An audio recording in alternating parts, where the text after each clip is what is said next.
எல்லாருக்கும் வணக்கம். எப்படி இருக்கீங்க? இன்னைக்கு சில விஷயங்கள்ல டிவிக்கு பத்தி நினைக்கும் போது நம்மளுக்கே ஷாக்கிங்கா இருக்குது. இவங்க உண்மையாவே அரசியல்வாதியா மாறிட்டாங்களா? மக்களுக்கு நல்லது செய்யறேன் அப்படிங்கிற போர்வையில இன்னைக்கு கட்சி ஆரம்பிச்சுக்கிட்டு, ஆனா மக்களுக்கு ஏதாவது ஒரு பிரச்சனை, நம்ம மூலமாதான் பிரச்சனை வந்திருக்கு அப்படின்னு தெரிஞ்ச உடனே ஓடி போய் ஒளிஞ்சுக்கிற விஷயம் இருக்கு பாத்தீங்களா? ரொம்பவே வேதனையாவும் இருக்குது, காமெடியாவும் இருக்குது. விஜய் அவர்களை சுத்தி இவ்வளவு பெரிய கோமாளிகள் கூட்டம் இருக்குதா? அப்படிங்கிறது நினைச்சு பார்க்கவே கொஞ்சம் மன வருத்தமாவும் இருக்குது. என்னன்னா 41 உயிர்கள் போயிருக்குது. அன்னைக்கு பதட்டமான சூழ்நிலையில யாரும் போய் பேசியிருக்க வேண்டாம், பார்த்திருக்க வேண்டாம். அட்லீஸ்ட் ஒரு 1 ஆர் 3 டேஸ் கழிச்சாவது போய் மாவட்ட நிர்வாகிகளாகட்டும், கட்சி சார்பான தொண்டர்களாகட்டும், முக்கியமான நிர்வாகிகள் இவங்கெல்லாம் போய் அந்த 41 குடும்பத்துக்கும் போய் ஆறுதல் சொல்லிட்டு அவங்க கூட களத்துல நின்று இருந்தா இன்னைக்கு ஆளாளுக்கு வந்து பேசியிருக்க மாட்டாங்க.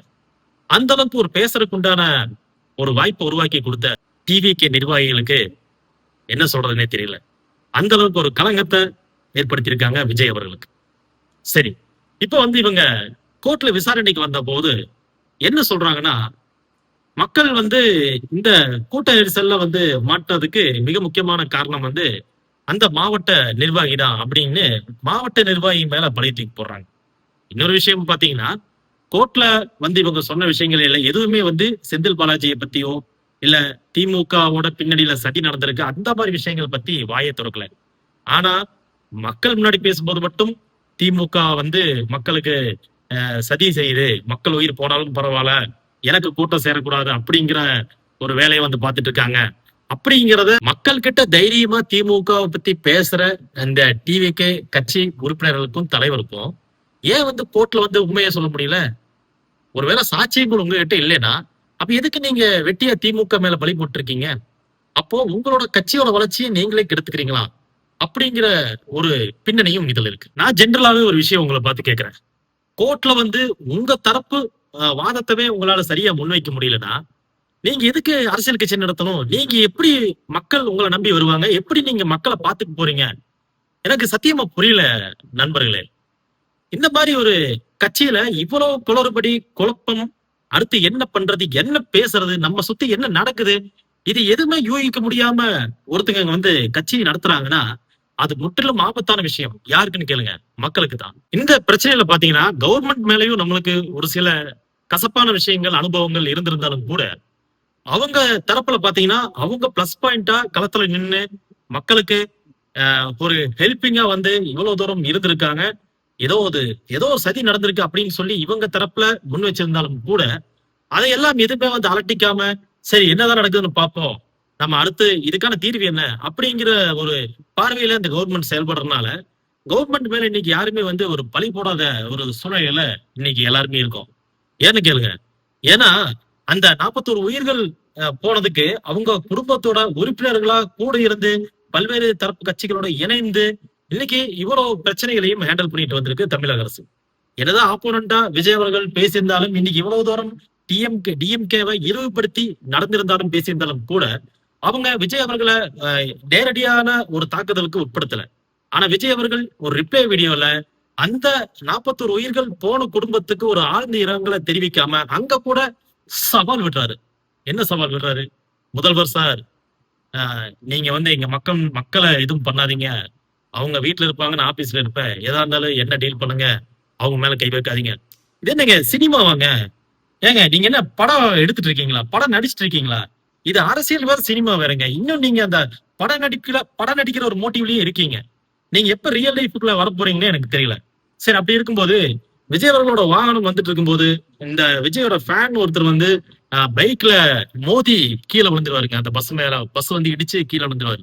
இப்படி மக்களை வந்து அசால்ட்டா இந்த கட்சியோட வாகனம் வந்து இடிச்சிருச்சுன்னு சொல்லிட்டு கோர்ட்ல வந்து அந்த வாகனத்தை பறிமுதல் செய்ய சொல்லியிருக்காங்க.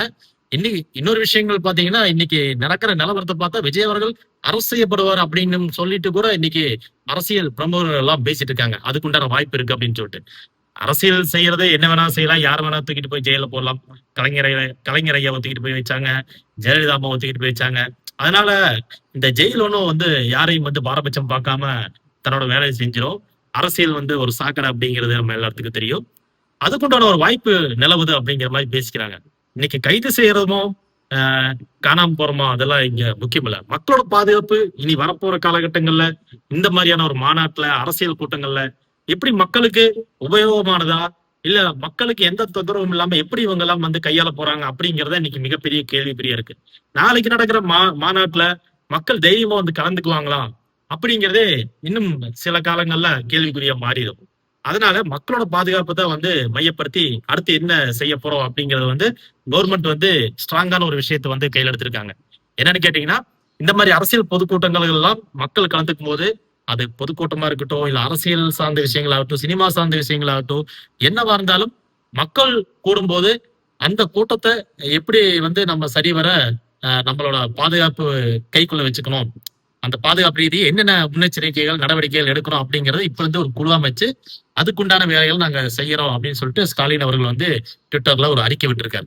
இது கூட அவர் ஏற்றுக்கொள்ளக்கூடிய விஷயமா தான் இருக்கு. எனக்கு ஒரு விஷயம் காமெடியா தெரிஞ்சதுங்க. என்னன்னா அரசியல் எதிரி டிஎம்கே, கொள்கை எதிரி வந்து பிஜேபி அப்படிங்கிற மாதிரி சொல்லியிருந்தாங்க. ஆனா இன்னைக்கு எதுக்கு பயந்துட்டு நார்த்துக்கு ஓடினாருன்னு தெரியல. நம்ம யாரப்பா அருமையான பேரு ஆதவ் அர்ஜுனா. ஆதவ் அர்ஜுனா வந்து நீங்க வந்து கொள்கை எதிரி பிஜேபி அப்படின்னு பேசுறீங்களே, வெக்கம் இல்லாம இன்னைக்கு நார்த்ல போய் அவரை போய் பாக்குறீங்களே, அப்போ நீங்க என்ன மாதிரியான அரசியல் நடத்துறீங்க அப்படிங்கிறது இந்த ஒரு சின்ன விஷயத்துல வந்து நம்மளுக்கு தெரியுது.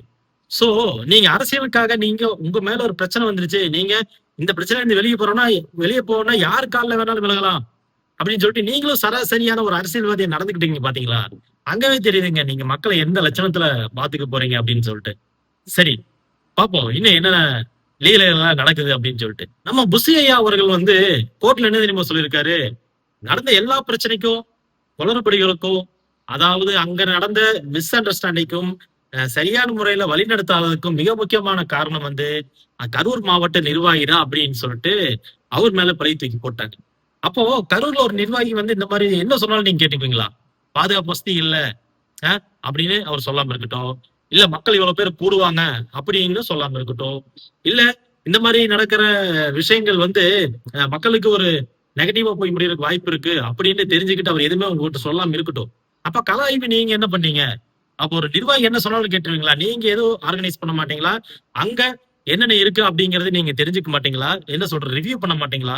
எதுவுமே பண்ணாம நீங்க யார் என்ன சொன்னாலும் கேட்டுட்டு ஒரு முடிவு எடுத்துருவீங்களா? அப்படின்னு தான் மக்கள் இன்னைக்கு கேக்குறாங்க. பதில் சொல்லுங்க. நான் இவ்வளவு தூரம் பேசின விஷயங்களால நீங்க எனக்கு ஒரு முத்திரை குத்தலாம். ஏப்பா நீ ஒரு டிஎம்கே ஆளு தானே? நீ ஒரு டிஎம்கேவோட காசு இந்த 200 ரூபா, 300 ரூபா, 1000 ரூபா, 5000 ரூபா, 10,000 இதெல்லாம் வாங்கிட்டு தானே இந்த மாதிரி வீடியோ போடுற அப்படின்னு சொல்லிட்டு நிறைய பேர் கூவருக்கு நிறைய வாய்ப்புகள் இருக்கு. நான் டிஎம்கேவும் கிடையாது, ஏடிஎம்கேவும் கிடையாது, டிவிகேவும் கிடையாது. நான் ஒரு சராசரியான ஒரு விஜய் ரசிகன் தான். ஒரு விஜய் ரசிகரா இருந்துட்டு இந்த அளவுக்கு டிவிகே கட்சியை பத்தி பேசுறேன், அங்க நடக்கிற அரசியல் பத்தி பேசுறேன், அங்க இருக்கிற குளறுபடிகளை பத்தி பேசுறேன் அப்படின்னா மக்கள் மேலையும் விஜய் மேல இருக்கிற ஒரு அக்கறையினாலதான் இன்னைக்கு இவ்வளவு தூரம் நான் பேசிட்டு இருக்கேன். நீங்க இன்னும் வந்து அரசியலை கரெக்டா நடத்துங்க, உங்களோட கட்சியில இருக்கிற குளறுபடிகளை சரி பண்ணுங்க, கரெக்டான ஆளுகளை போடுங்க, அங்க இருக்கிற நிர்வாகிகளை கலந்துரையாடி அதுல யார் யார் தேர்வாங்க தேர மாட்டாங்க அப்படின்னு சொல்லிட்டு ஒரு லிஸ்ட போட்டு தேவையில்லாத ஆணையெல்லாம் புடிங்கி வீசுங்க அப்படிங்கிற ஒரு மன குமுறலை தான் வந்து இன்னைக்கு இந்த வீடியோவை நான் பண்ணியிருக்கேன். அதனால நான் டிஎம்கே ஆதரவாளனும் இல்ல எந்த கட்சி சார்புடைய ஆதரவாளனோ கிடையாது. அதை முதல்ல தெளிவா புரிஞ்சுக்குங்க. மீண்டும் அடுத்த ஒரு இன்ட்ரெஸ்டிங்கான ஒரு வீடியோ உங்களை சந்திக்கிறேன். அது வரைக்கும் நன்றி, வணக்கம்.